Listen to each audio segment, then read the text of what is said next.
Sveiki visi, su jumis aš Zita Baskienė, life coach arba gyvenimo mokytojas. Ir šiandieną noriu paliesti užsienio temą. Dažnas iš mūsų vaikai, mes galvojam studijuoti užsienyje, kiti ištekam už mylimųjų išvažiuojame užsienyje, kiti vyresniam amžiui tiesiog išsigastam, kad kažkokia įtampa politinė, geopolitinė ir viską čia parduodam ir išvažiuojame užsienį.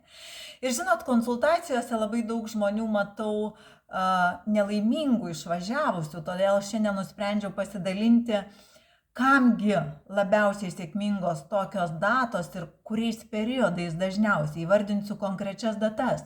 Todėl, kad dažnai tą pojūtį jaučia 21 dieną gimę žmonės, nesvarbu mėnuo ir data. 21 dieną gimę žmonės jaučia poreikį gyventi užsienį.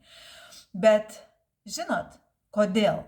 Todėl, kad jiems reikia suprasti, kokia nuostabi yra jų gimtoji šalis. Jie per įvykius išsikėlę gyventi užsienį pajaučia gimtos šalies svarbą, savo pojūčio komfortiškumą joje, toje šalyje.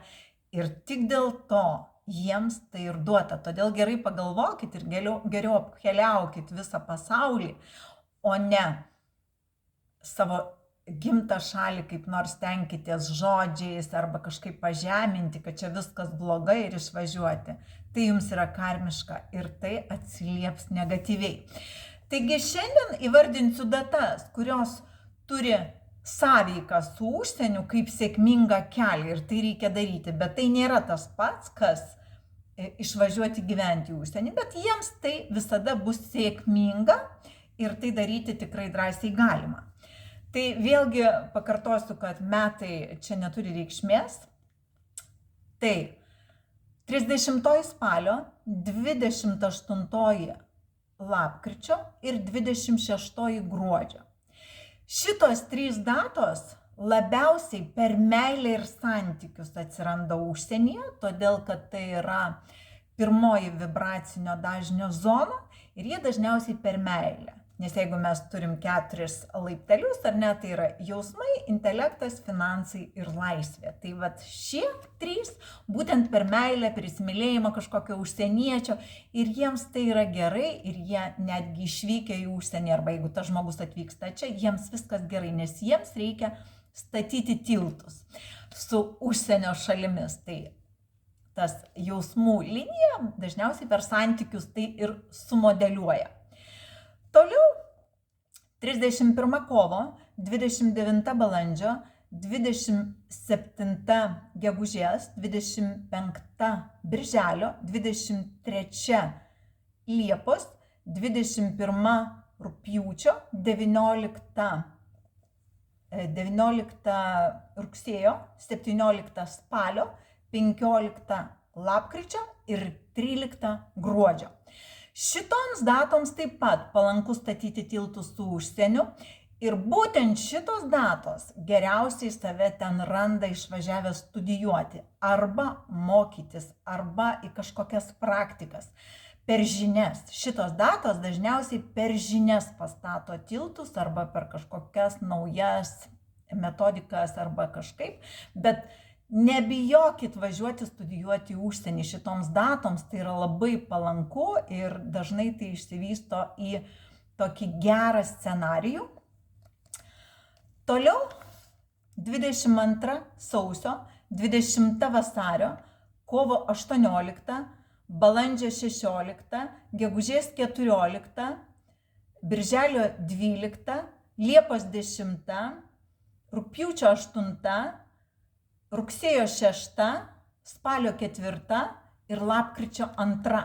Šitos datos užsieniui taip pat labai palankios, bet čia dažniausiai ateina per finansus. Sukuriam verslus, vežam prekes iš užsienio, darom verslą su užsienio žmogumi arba partneriu.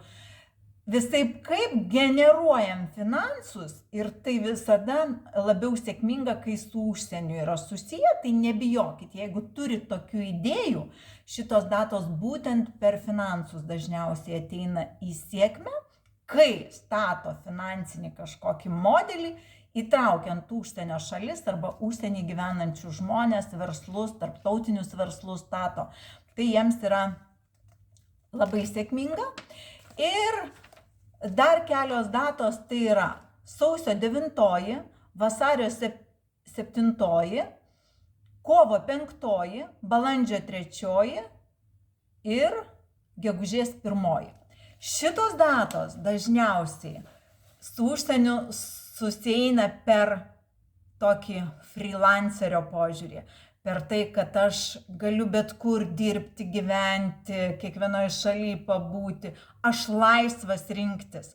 Va šitom datom, pastebit, kiek jų nedaug, į brandą dažniausiai ateina poreikis ne tai, kad išduoti savo šalį arba pakeisti, jie tiesiog neturi taško, jų taškas yra žemė ir jie per tą tokį freelancerio gyvenimo stilių gyvena ir tada jiems labai yra sėkminga.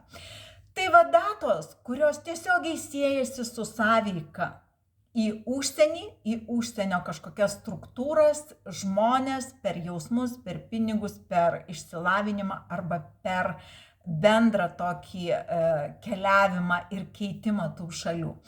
Visi kiti labai gerai pagalvokit.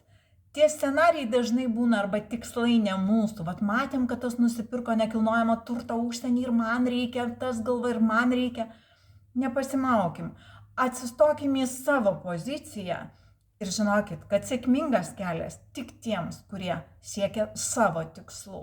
Tai tikiuosi buvo naudinga šitą informaciją. Ačiū Jums už dėmesį ir neskubėkim. Nėra matricoje užduočių pakeisti šalį. Yra užduotys sąveikauti. Ačiū.